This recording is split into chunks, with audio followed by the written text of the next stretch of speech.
everybody, welcome to another Brush and Bubbles paint along tutorial. We are very excited about the new Barbie film being released. So we thought we'd come up with a Barbie inspired painting for you all to try at home. We've taken inspiration from the Barbie dream house, and then we're doing it in sort of a Hockney-esque style. I've brought some sort of special fluorescent pink paint for it. But obviously you can use whatever colours you like. Feel free to mix up as you go along, but I explain the colours that I'm using as I go. To start with, I'm going to mix up the colours for my background. So using the biggest brush that you've got, I'm going to use this sort of medium square shaped one. I'm going to give it a little dip in the water, a little dab on the kitchen towel so I don't get lots of runs going down my canvas. And I'm going to start by mixing up 3 shades, one for the grass, one for the sky, and one for the actual house. So starting with the grass, I'm going to take over 2 scoops of my white paint to my mixing palette, and then into that I want a big scoop of my green and about half a scoop of my blue. This will give us a sort of turquoisey shade of green, which I think is a bit more Barbie-esque.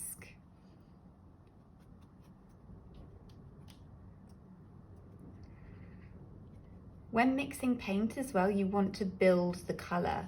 So for example, this has come out slightly too light for what I want, so I'm just going to keep adding a little bit of green and a little bit of blue until I've darkened it up to the sort of shade that I'm after.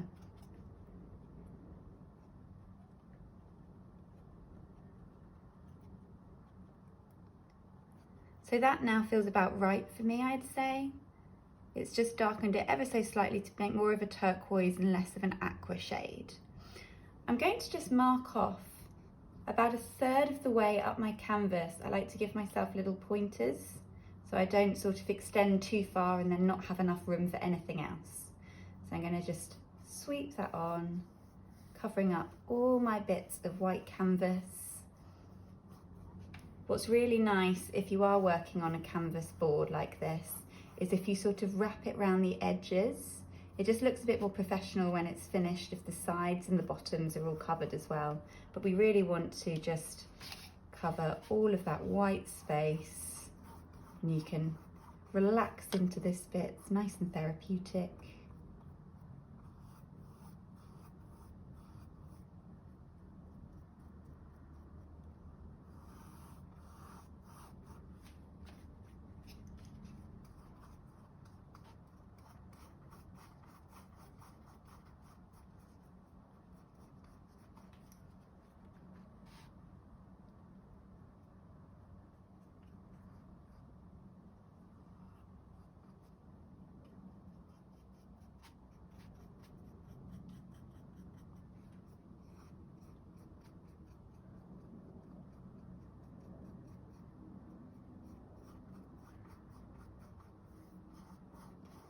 And I'm just going backwards and forwards over it, smoothing it out, so I've got this nice sort of flat aesthetic.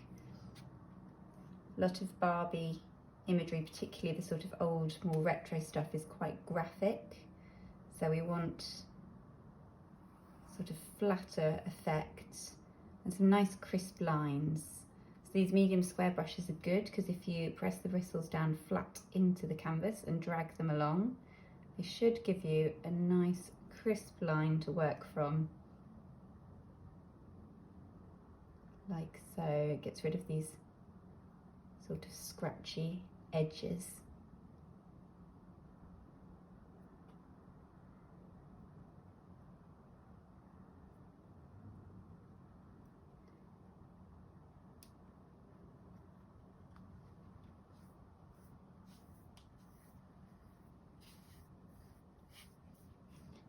Checking all my edges are totally covered.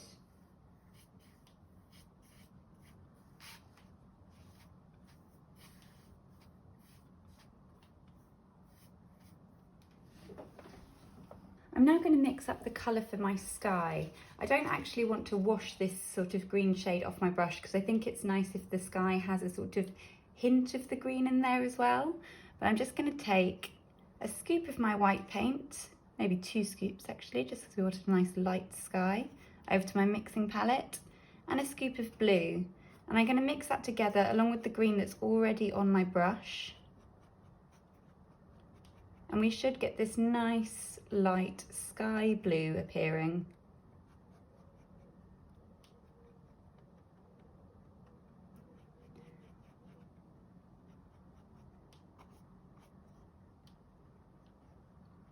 I'm also working on quite a hot day, so I'm just going to add a couple of drops of water. This is a good trick. If you're ever working with acrylic paints, they do tend to sort of dry up and get a bit plasticky if it's very warm. So adding a little bit of water just loosens that paint up and makes it nice and easy to use on these textured canvases. So then I want to mark in where my sky is going to go. So I want my sky to actually not be the sort of central focus of this. I'd like my building to be that. So I'm going to take, I think maybe down to there. So I'm just giving myself my little markers. And then from the top, exactly as we did before, just sweeping in that lovely baby blue.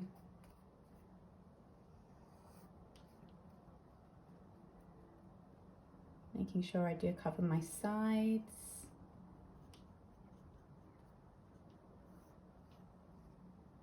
Smoothing out any lumpy bits.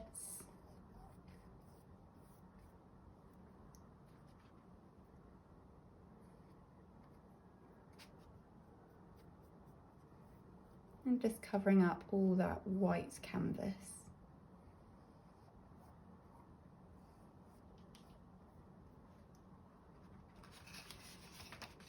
Once again, I'm just going to do that technique that I showed before with the dragging of the brush to get a nice clean line along the top of where my building will be.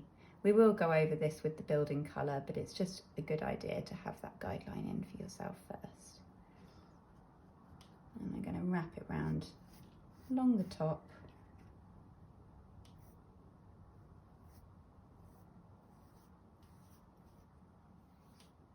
So that when I come to hang it on my wall, as I will do with great pride, I've not got any bits of white canvas poking through at me.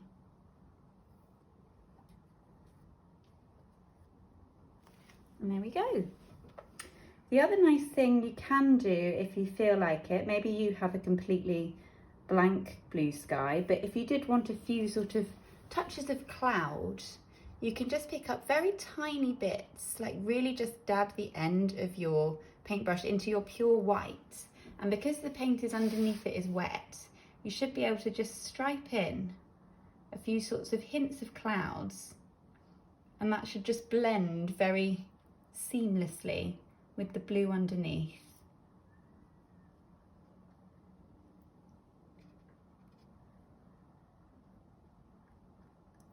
You may also prefer to do some sort of white fluffy clouds, but I quite like this streaky blended in effect.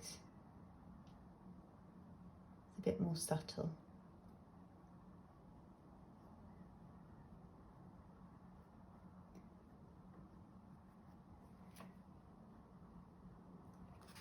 There we go.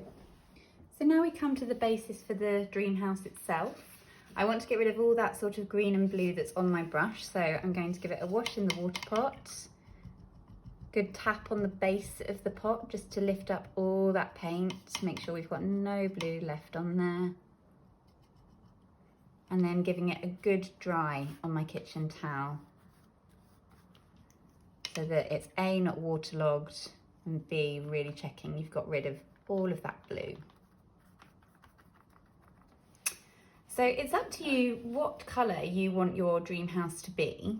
I've brought a shade of pink that I think would go quite nicely. It's this baby pink.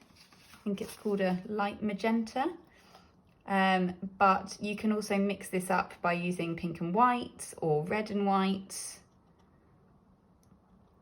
If you don't have a pre-mixed pale pink colour. And again, I'm just watering that down a bit because it's gone a little bit dry in all this heat today. But I think that's a fairly perfect dream house colour for what I want today.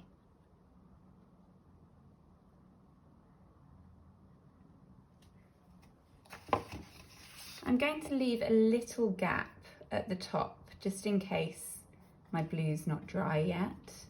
And I'm going to do the same at the bottom with my grass. But otherwise it's exactly the same, that we're just going on and striping in that lovely pale pink.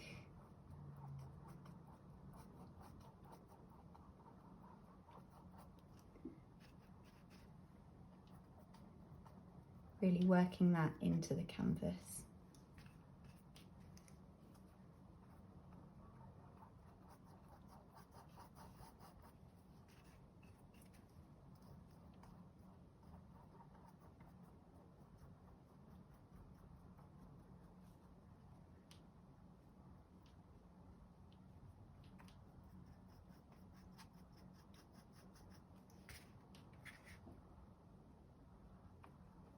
Wrapping it around the sides again, making sure I cover up all my bits of white canvas.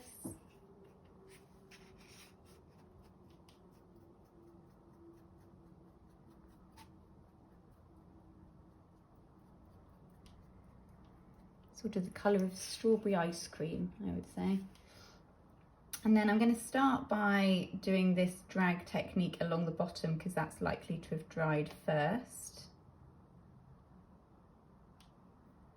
Don't worry if you get a little bit of bleed because we will be going over the bottom with some white paint as well. So a little bit of merging will be covered up.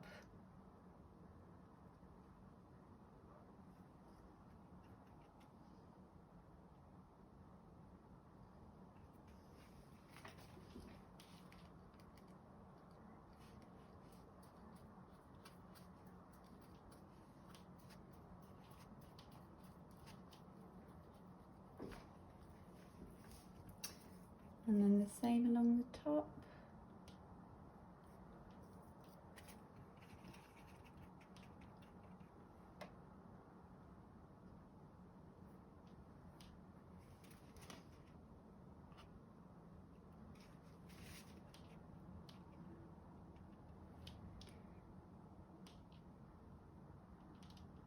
If your blue's really not dry, then you can just leave that gap in there.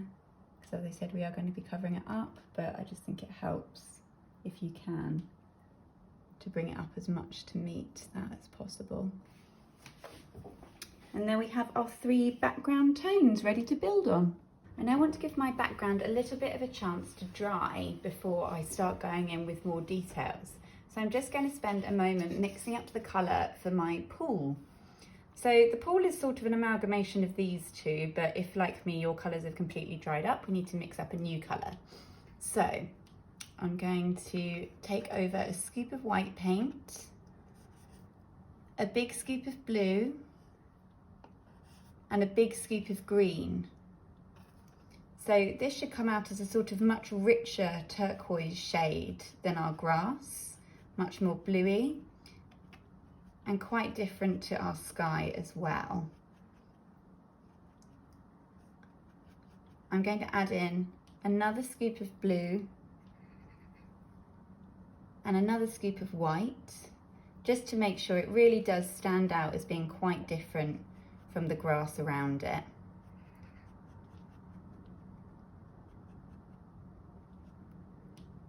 So you can see there, it's sort of pretty much bang on in between the two of them.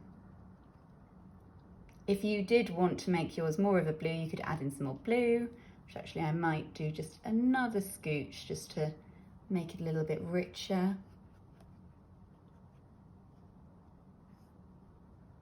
And then, as I've been doing with all my other colours, I'm just gonna, a few taps of water from my pot, give it a stir. So now we come onto the pool. It's up to you what shape you want your pool to be. You might want a rounded shape, in which case you do a sort of loop around. You might want a sort of baked bean shape. It's completely up to you how you do this. I'm going to go for a sort of more traditional squarish pool. So I'm just going to start by dragging the line across to about here. And then because we're looking at it, we want a bit of a sense of perspective. So I'm going to do a diagonal line coming across like this.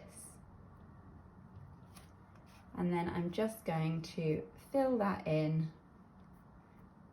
We'll be adding some shine and a border as well.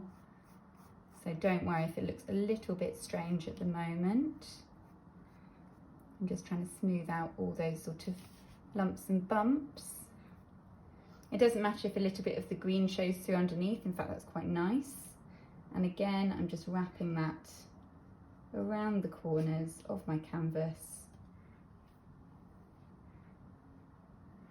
to make it nice and neat when I come to present it.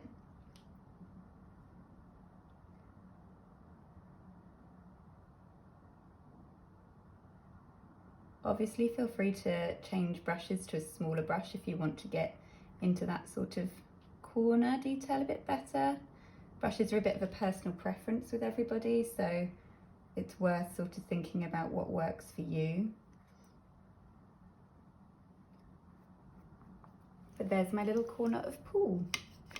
And as we did with the clouds in the sky, I wanted to stripe on a little bit of pure white to give it a sense of the light hitting the water and also a bit of movement there.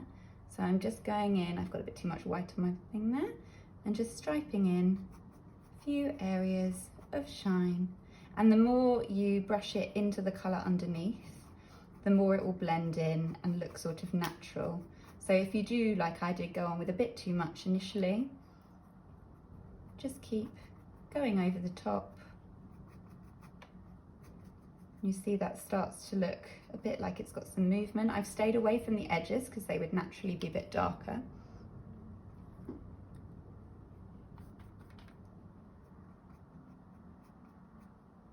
And I'm using my brush with this flat edge. Instead of having it sort of vertical like that, I'm doing it horizontally. And I'm holding the brush a bit like a pen. And that just allows me to, it's almost like ripples, or just where the sun's catching it. And I'm going to do the same thing with a little bit of pure blue. Again, you just want a very, very tiny amount on the tips of your brush. In fact, I'm going to scrape a bit of that off because it's almost too much. And I'm just going to do that again, but I'm going to focus more on the sides because as it's a 3D thing, that's where the shadow would fall.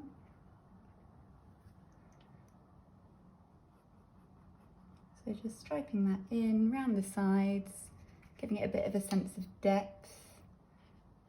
I'm going to do a few areas along here as well.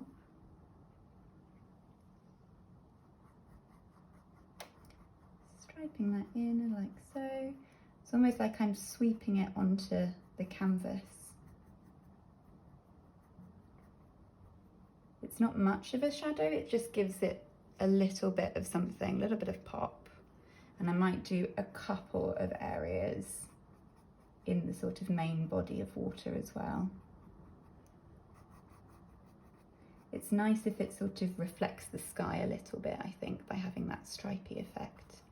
I've just wet my brush a bit so that if something's starting to get a bit sticky, as the paints will tend to do, you can just use that water to sort of dilute it down on the canvas and blur it into the other colours.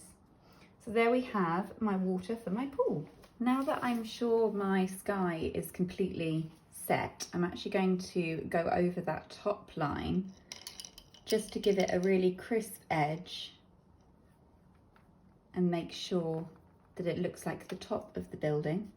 So once again, I'm using this pre-brought light magenta, but if you're mixing it up, either use the colour you had before or mix up a little bit more, a bit of pink and white or red and white. And I'm just going to press my bristles into the canvas and drag it along over any of the scratchy edges at the top.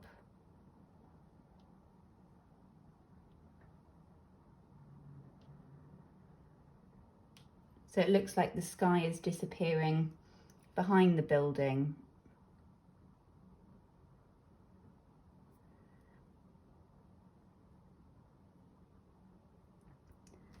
Don't worry too much if it's not entirely straight. There's going to be things on it that will sort of disguise that a bit, and do some palm trees and stuff coming out over the top.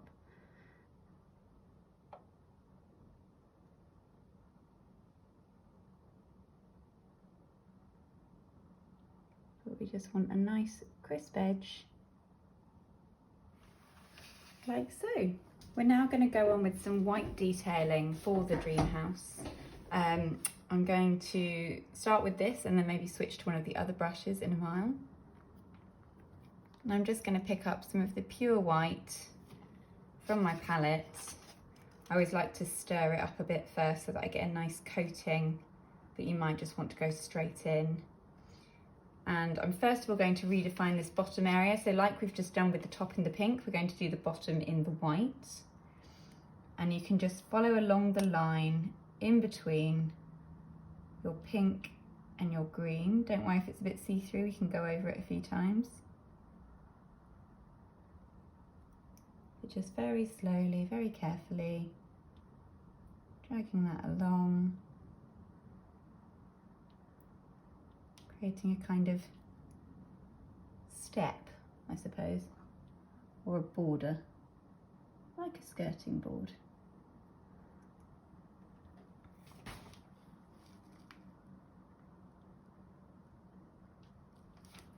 Yeah, leave it as it is for now. Even if it's scratchy, we can go over it later, but there's no point doing it while it's still wet, otherwise you're just pushing the paint around. And then we also want another one as a sort of a ledge that we're going to have some writing sitting on. So I'm using my paintbrush to sort of work out where the line should go, because the paintbrush is straight-ish. That should give you a bit of an idea. If you wanted to use painter's tape or anything to get a really straight line, you can, but I don't mind that it looks sort of slightly illustrative and a bit wonky.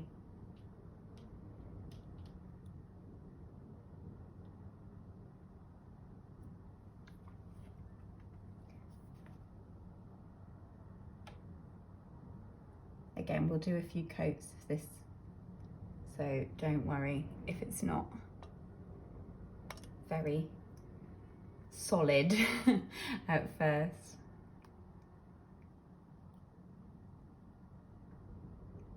I think the pigment I've got underneath is quite strong.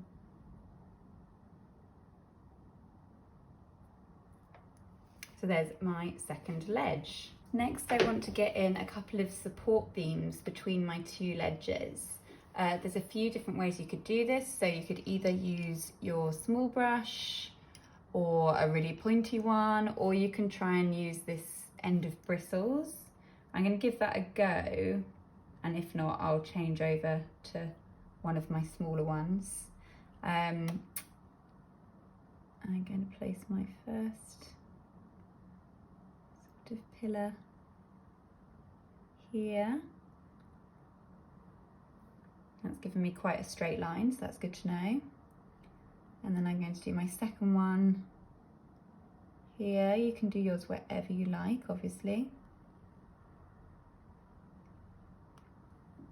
They're my sort of support columns. You can make them fatter if you wish.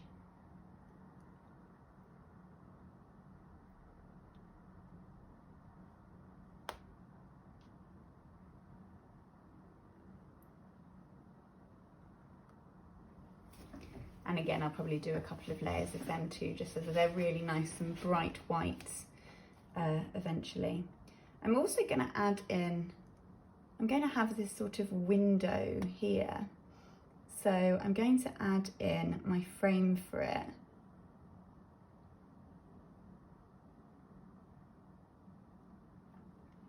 So I've done one horizontal line and then another going vertically down next to my pillar.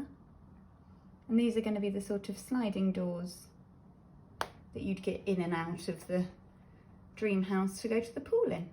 I also want to give my pool a little border. So again, picking up your pure whites, and you can use whichever brush you're sort of comfortable with this, but I'm quite happy with this technique. So I'm just going to start to draw in my paw border.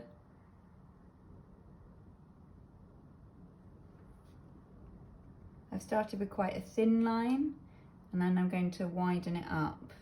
But I just wanted to get that first initial white stripe in. This is a good sort of opportunity to neaten up any bits along the edges of your paw, particularly this diagonal ledge. So I'm now going to swap over to my small brush. Just give that a good dry because it does get quite waterlogged.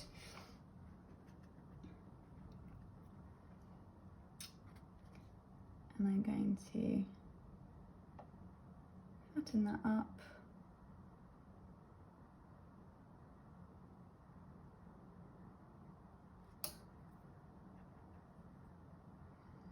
Now it's getting wider towards the bottom because things that are nearer you will be bigger generally and things that are further away from you will be smaller. So the nearer you get to yourself towards the bottom, the wider that little border should be.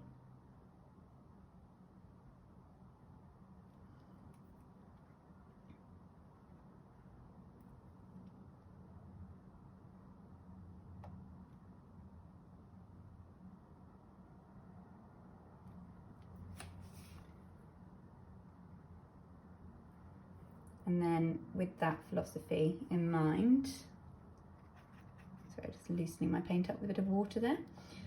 We want to keep the line away from you, this sort of horizontal line, quite thin. There are some techniques you can do to get your paintbrush end thinner. So once you've picked your paint up, you can just twist off any of the excess by turning the handle and pressing it into the side of your plate, so then you get this nice sort of fine point on it. The other thing that's important is to make sure that you've got a loose consistency of paint, so that might mean for you adding a little bit of water in as well.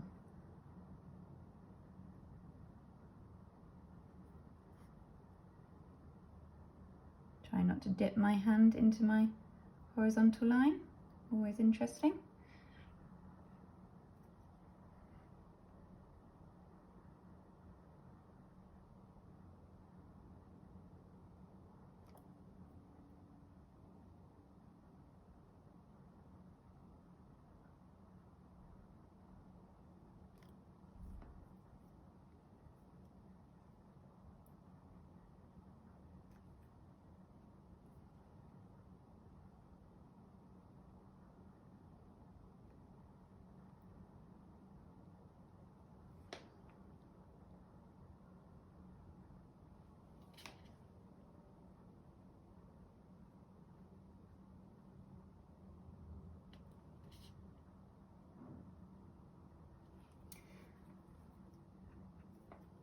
Going over any scratchy bits.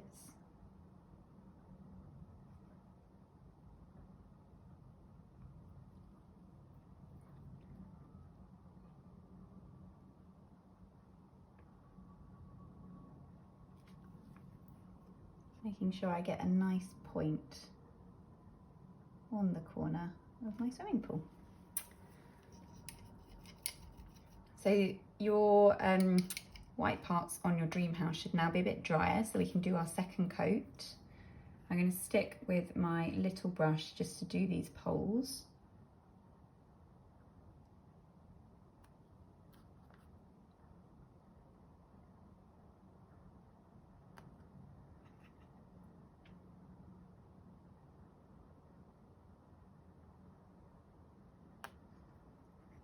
So they're just getting a little bit less see-through.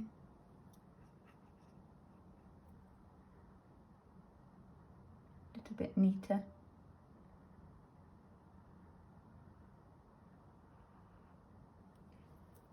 And then switching over to my medium square brush.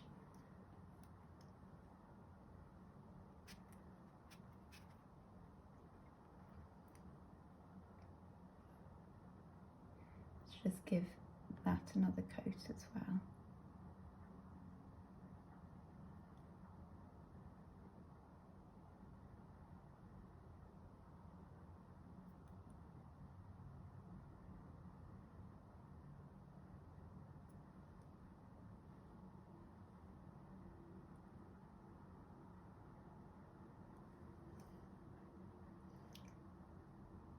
And on the stripe on the bottom too.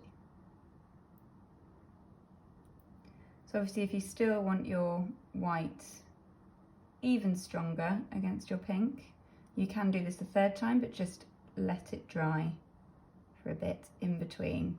Acrylic paints do tend to dry quite fast, but as I said before, there's no point in just painting directly over the top straight away, because you're just spreading the paint around the canvas and you won't actually get a thicker shade.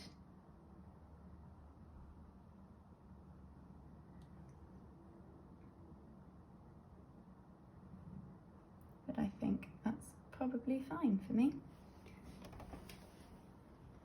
I'm just going to ignore the window for the moment because I actually want to mix up a colour for that next. So mixing up the colour to fill in my window with, I'm going to take 2 scoops, let's say, of white paint over to my mixing palette, and then a scoop of blue. I've got some green in my blue just from where I've mixed it before. I'm just going to ignore that and keep it in, but I'm not going to add any green to it this time. So it's much more of a pure blue than our sky, which has sort of got that aquary hint. You see they're just very slightly different. This is going to be the colour for our glass in our window. I'm just popping over a few drops of water, giving it a nice stir. That should be nice and fluid, ready to go on. And then I'm just going to paint directly over the top.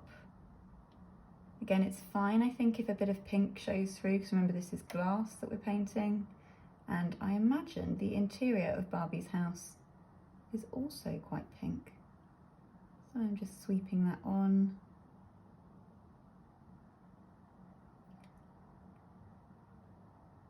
Being careful when I get to the bottom.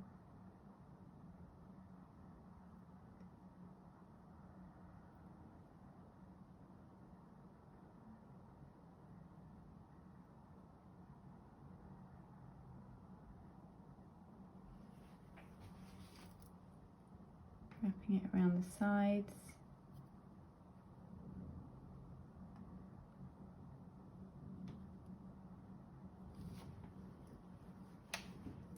And I'm going to add in a tiny bit of white just on the end of my brush, like we've done before for the clouds and also the pool. And I'm just going to start streaking in some sort of shine details on the glass.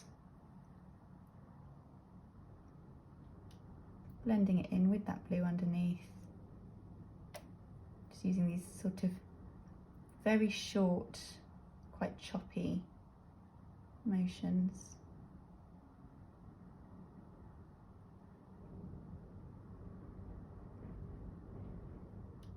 Oops. There we are, there's our window. I also want to add in a bit of shading underneath this top ledge. So for that, again using my medium square brush to mix, just because I feel like it's a nice sort of shovel shape for mixing the paint colours. I'm now going to take some medium magenta, so this is a different shade to this one. Again, you can mix this up yourself. If you've got pink paint, you can use it as it is, or just with a tiny bit of white, depending on how you want it to look. But I'm just going to take it as it is and just add a bit of water into it. If you've only got red paint as well, you can use it with red and just less white than you did for this colour. We just want a different shade, which we can use as a shadow on the building. So I'm going to start by sketching it out. I want it to go in a sort of diagonal. I think it's nice if you've got a diagonal already in the painting that you sort of I don't know, mirror it in some way. So this one's going this way, so that one's going to go that way. And I'm just going to sketch in. In fact, I'm going to use my small brush to sketch it in. So making sure your small brush is nice and clean and dry, because mine retains lots of water. Just going to sketch in sort of rough diagonal line. And I'm not going to go through my little poles because they are on the outside. And I'm not going to go through my window yet, but we will do in a bit. I just want to mix up a slightly different colour before we do that. So I'm just bringing it to meet the window where it's going to continue on this line once we mix up a different colour. You may also want to use this small brush just so that you don't sort of overlap the white, to outline that.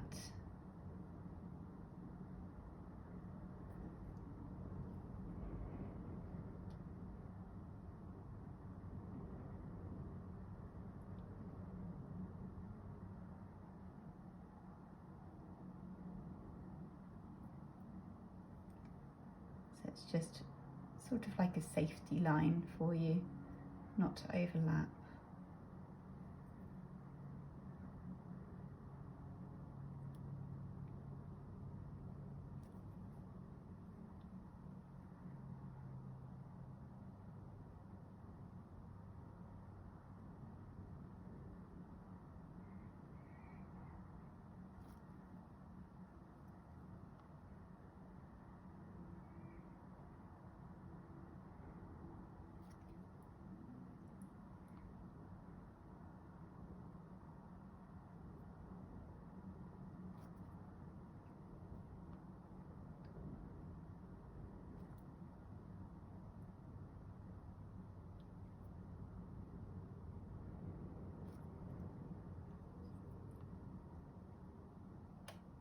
And the same around my glass.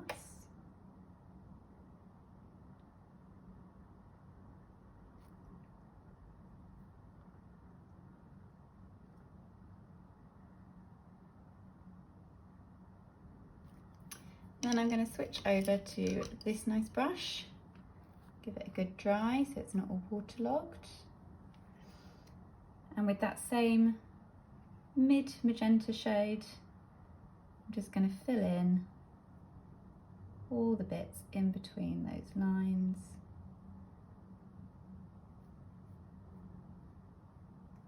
Nice smooth strokes,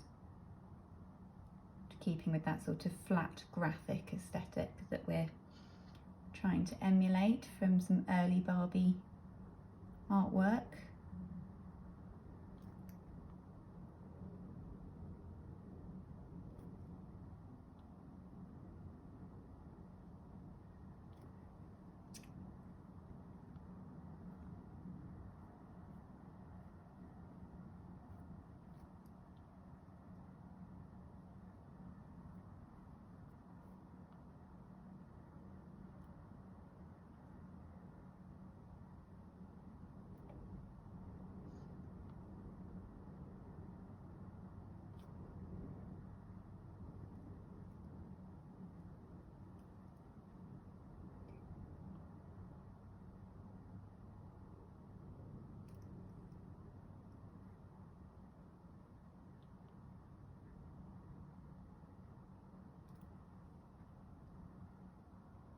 And again, I'm continuing that round to the sides so that when it's hanging up, it's all nice and neat.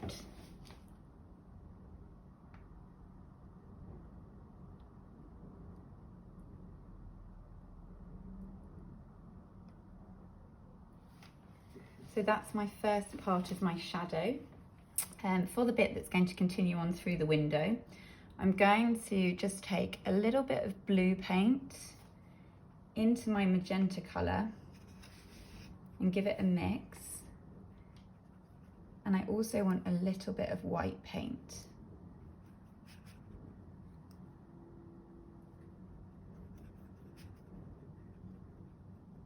So it's becoming a purple now rather than a pink. I just take a little bit more blue.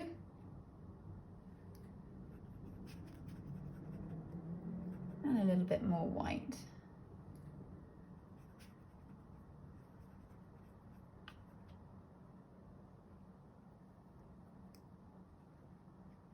I'm going to water that down quite a bit, sort of a couple of drops of water. So I'm getting almost like a sort of see-through quality to the paint. So firstly, I'm just going to start by very gently carrying on that diagonal line. I'm actually going to water my paint down even more. I want it very, very see-through. I'm just going to start striping that in. And now that I've got some pigment on it, I'm going to use just water on my brush to mix that in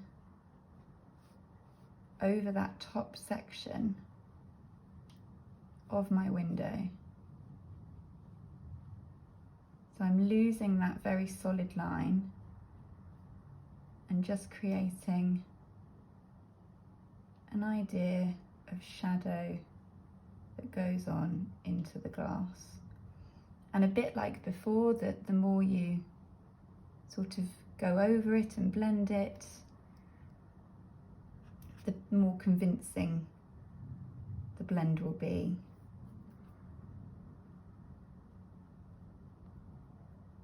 Just covering the sides as well for that one.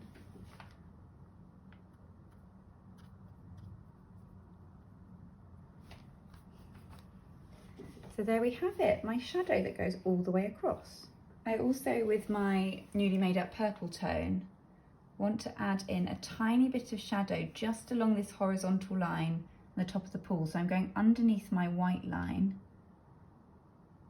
and with a very small line, you can use your very tiny brush or just one like this that has a nice point.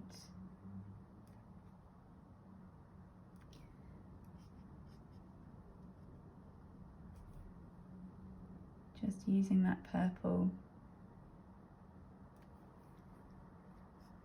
to create another very small shadow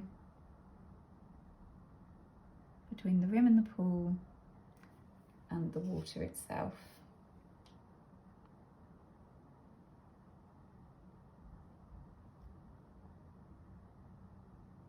Again, just take your time, remember to breathe.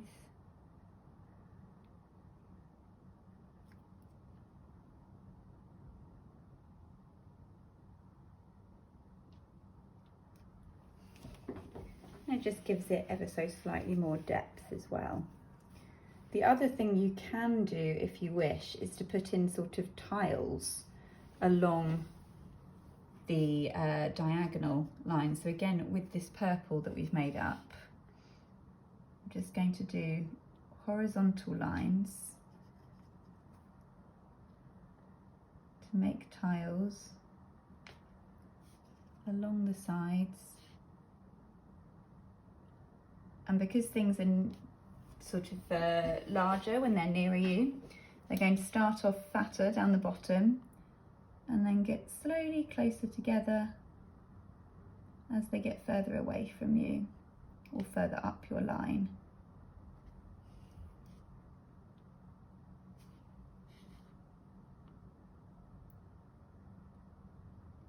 So here they're becoming almost like little teeth.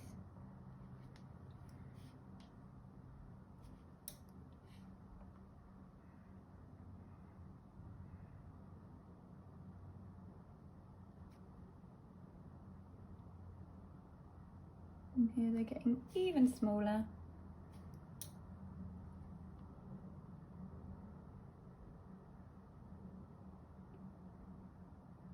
Until they go into nothing. And then we're not going to bother with the line along the top unless you really want to, in which case please go ahead. So next I'm going to give my house a little sign up here. I've brought this fluorescent pink paint, so I'm going to do my sign in that. You can try and mix up a different pink if you're not working with pre-prepared colours. I just really fell in love with this fluorescent pink when I was in the art shop. So I'm going to try with that.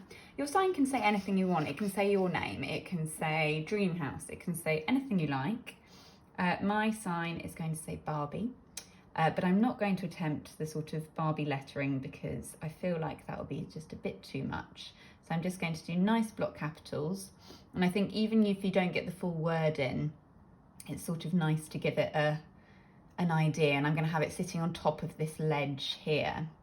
So I'm going to start with my B. And again, feel free to do a little dance between the brushes depending on which one suits you, and know that you can do multiple layers as they dry to make it really stand out.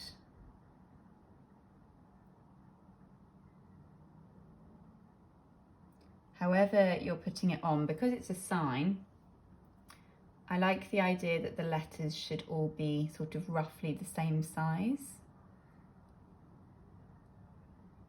But you may choose to do this differently.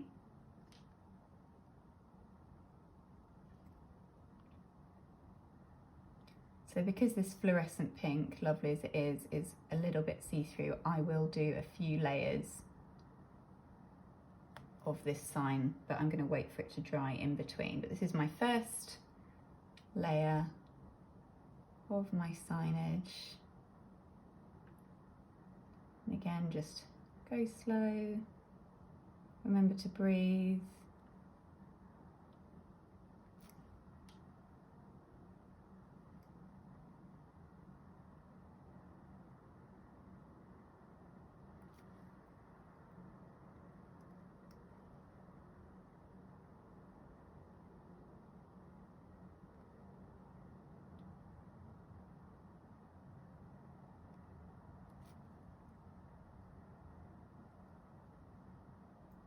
And even though I'm not going to fit the whole of the lettering in, I actually think that's quite nice.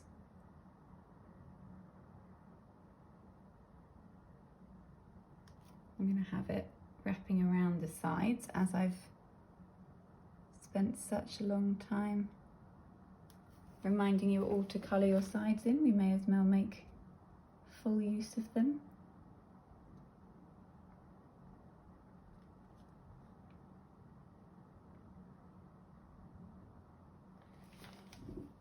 So there's the beginning of my sign, and obviously I'll go back and just refresh that when it's dried a little bit more.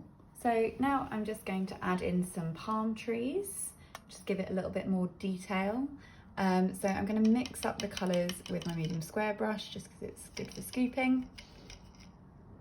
And then I'll use smaller brushes to fill that in.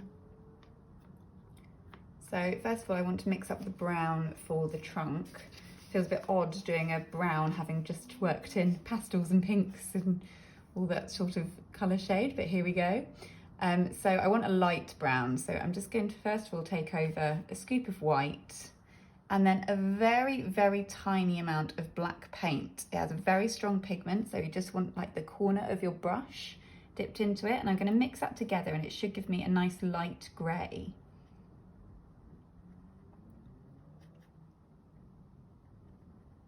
Think on the Farrow & Ball scale, that's called elephant's breath. Then into that I'm going to do a little bit of yellow, and then I want a little bit of red, so I'm just going to squeeze out a bit of red onto my palette because I hadn't given myself any.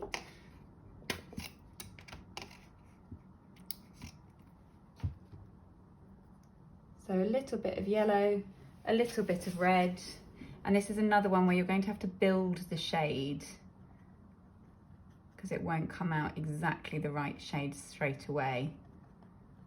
So at the moment it's sort of more of a tan beigey colour, which in some ways might work quite nicely with the colour scheme that we've got, but I do want mine to be slightly darker than that. So I'm just going to add another little bit of red and another little bit of yellow. Keep mixing that in.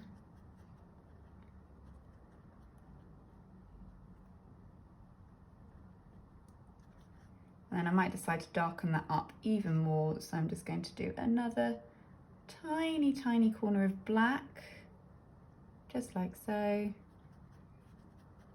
Make it ever so slightly darker.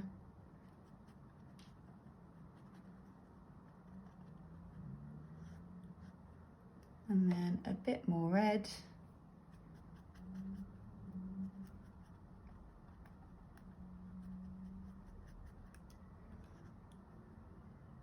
And a little bit more yellow.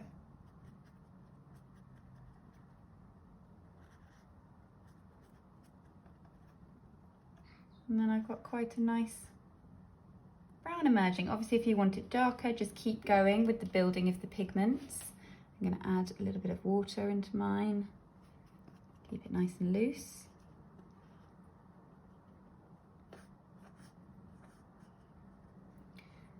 Actually, I might darken mine up a little bit more.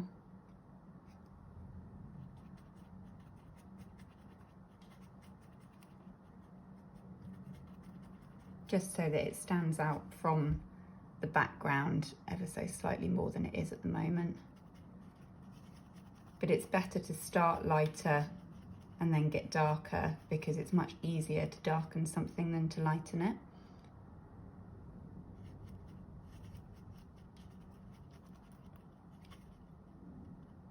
Yeah, I think I'm happier with that. That's a stronger brown, I would say.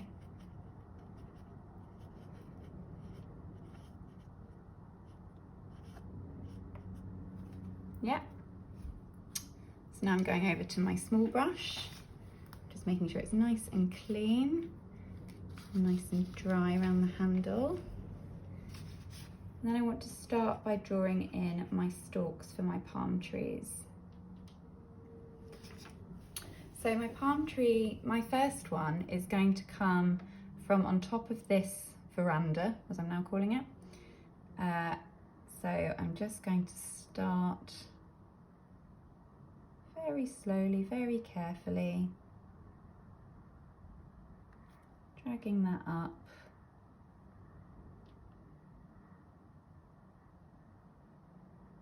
And again, I'm starting quite small, and then I can make the trunk fatter as I need to. But it's easier to start small and then get bigger. And you might want little palm trees, but I'm having ones that come right out the top of my dream house. And they're curving ever so slightly. Right up to the sky.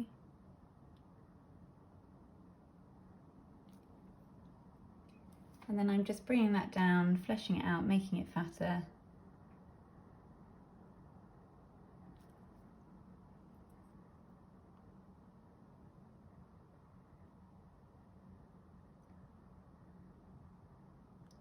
And knowing that the fattest bit of the palm tree is at the base of the trunk. They're never terribly flat, but they're definitely wider there. They're also very pleasingly lumpy and bumpy, so don't worry if your palm trees aren't totally straight, because they wouldn't be in nature. Very helpfully for us.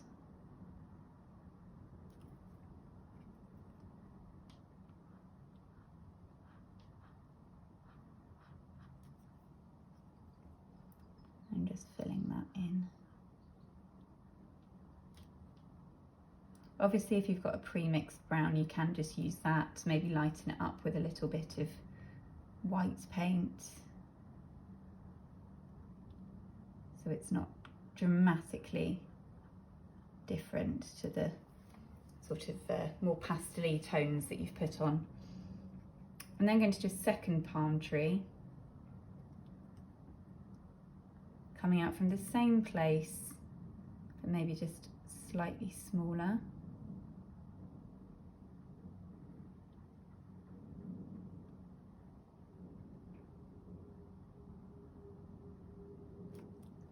And they can be bendy or straight. And you can put your palm trees anywhere you like. If you've hated your sign, you can always cover them up with the palm trees.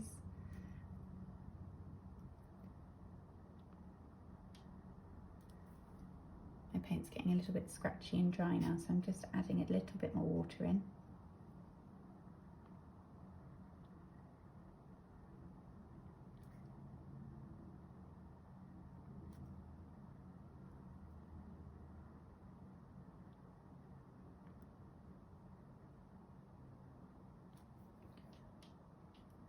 And then again, I'm making it fatter at the bottom.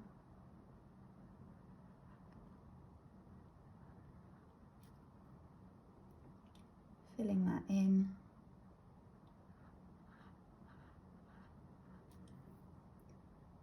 And just tapering it off into a nice fine stalk at the top.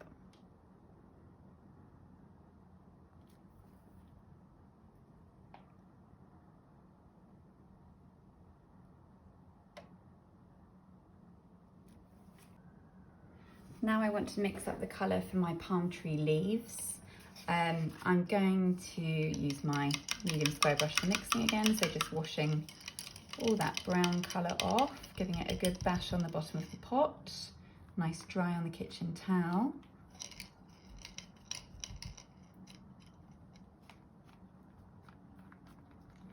And I'm going to just mix it on top of this green that I had before because that's completely dry, but if you need to find a different area of your plate, please do. I'm going to do a scoop of white, big scoop of green, and then a tiny bit of blue, so sort of half a scoop of my blue, and then also half a scoop of yellow. I'm just going to mix that up and see where I get to and what I need to add in.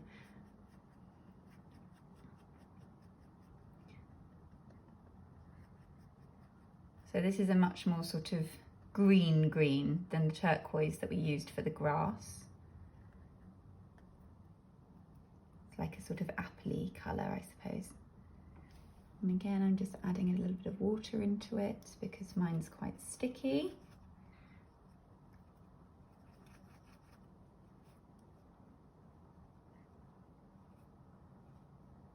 I think I'm quite happy with that shade. So now I'm going back over to my small brush, or you can use your other pointy one or any other brush that you find helpful for this, but I just want to sketch mine out first of all with my little brush.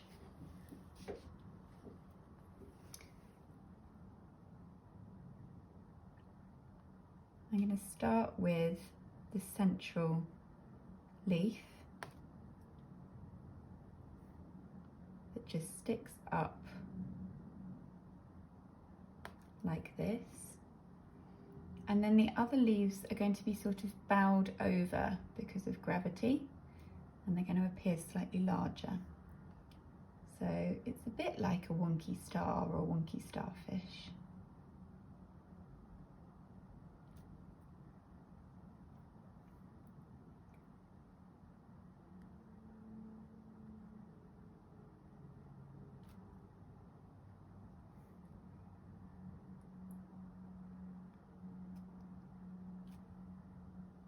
Do as many of these leaves as you like.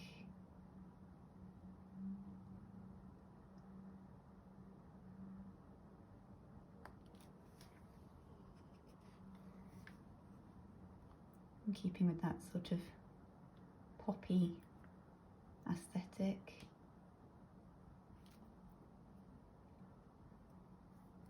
There's a lot of different ways to draw palm trees, so if you have another way of doing it, then go for it.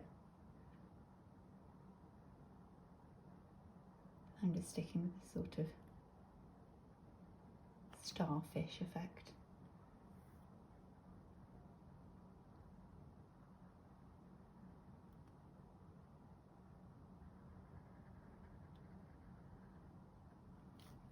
So that's my first outline. And then my second, I might make slightly bigger. This time I'm going to do 2 prongs on top because it's a bigger, bushier version. And I might even have them coming off the top. I'm starting with a sort of V this time.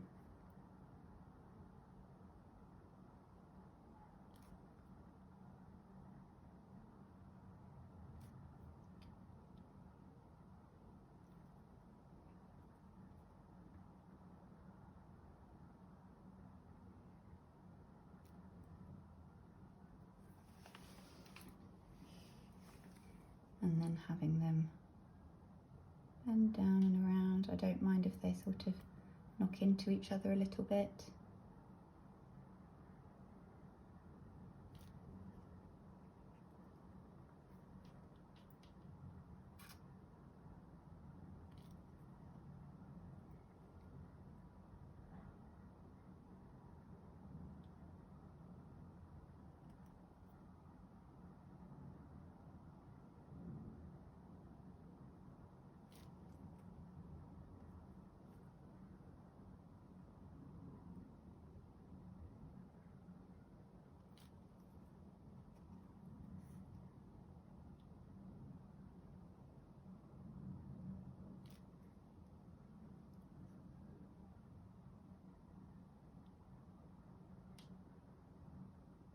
The key with painting anything in nature is that nothing is uniform.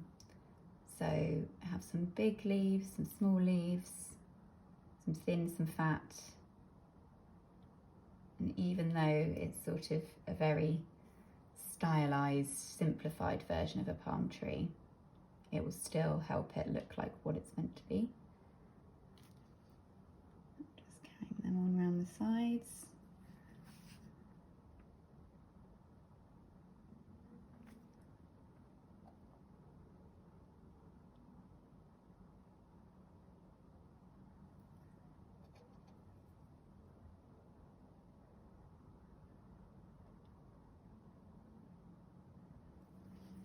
And then I'm going to go in with my slightly larger brush, not the square one, and just fill in all those green leaves.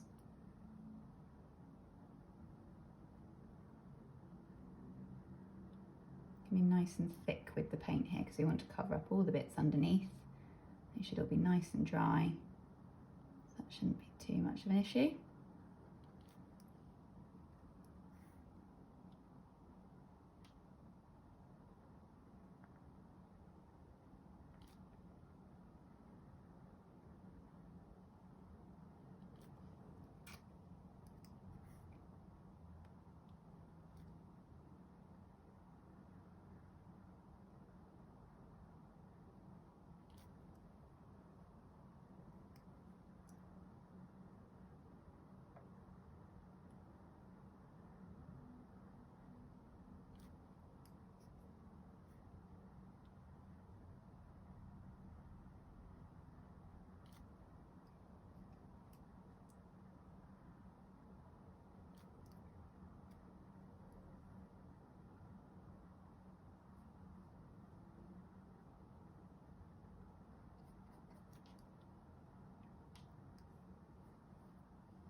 I think I naturally start from the middle of the star when I'm painting leaves, just so that it sort of looks a bit more natural the way it falls. Just getting those points in around the side. And there we have my palm trees. So my sign should now be dry enough that I can go in and give it my second coat. You may also want to add in some other details. Maybe you want a little rubber ring in the pool, or some Barbie glasses lying next to it, or some little birds in the sky. There's sorts of a million ways you can flesh this painting out now and make it your own, or kind of put your Barbie spin on it. I'm just going to go over my sign.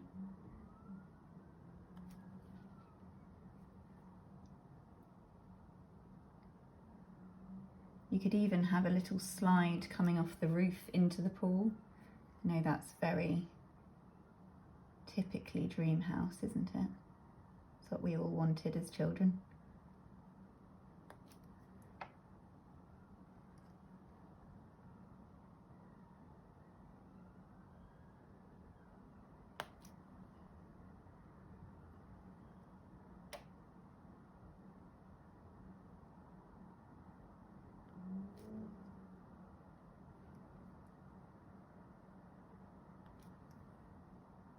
This is now going on much more brightly for me.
Finish my earwax around the corner.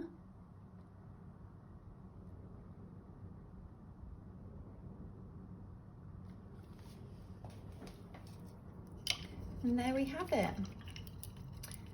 If you did want to add birds in the sky, I'd always suggest just with a tiny bit of black paint and scraping off any excess so that you don't have a really sort of thick brush. You do these sort of elongated M shapes. I'll give you an example.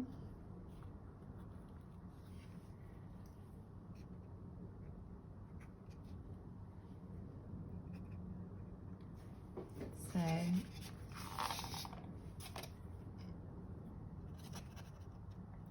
just show you on a bit of my palette.